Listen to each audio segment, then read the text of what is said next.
સરકાર જ્યારે ખેડૂતને હેરાન કરવા સિવાય કંઈ ધંધો કરતી નથી. અત્યારે શિયાળુ સિઝનનો પાકનું વાવેતર ચાલુ થઈ ગયું છે. અત્યારે બધામાં અત્યારે ઉરિયા ખાતરની જરૂર પડે છે.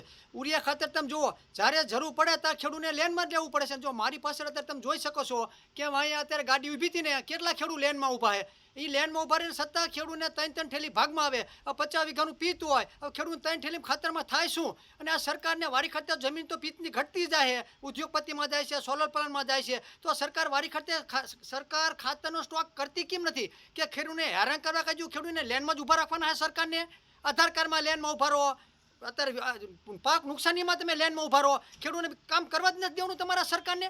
શું ખબર ન પડતી? એટલે આ સરકાર ખેડૂત વિરોધી છે, મને એવું લાગે છે. અને તમામ વખતે ખેડૂત ખાતરની શોર્ટેજ પડતી હોય તો સરકાર પાસે સ્ટોક તો કરી લેવો પડે સરકારને. કે ખબર છે કે આપણે ગુજરાતમાં એટલું ખાતર જોતું હોય તો એટલો સ્ટોક સરકારને કરવો જ પડે. પણ સરકાર સ્ટોક શું કામ નથી કરતી? અને એને રેન્ક ખૂટી રહ્યો હોય તો બીજી એડવાન્સ મંગાવી રાખવી પડે ને.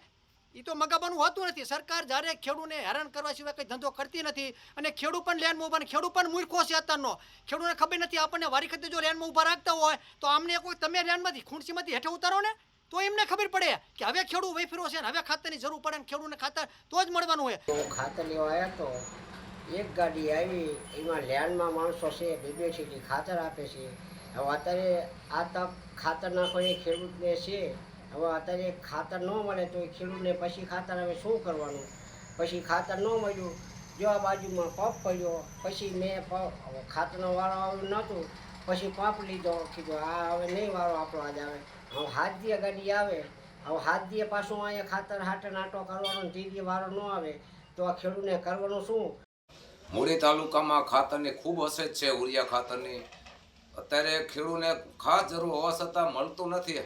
8 દાડે એક ગાડી આવે છે, એમાં 2-2 ઠેલી આપે. 10-10 ઠેલીની જરૂર હોય તો 2 ઠેલી થાય શું? અડધા પાકમાં ન થાય.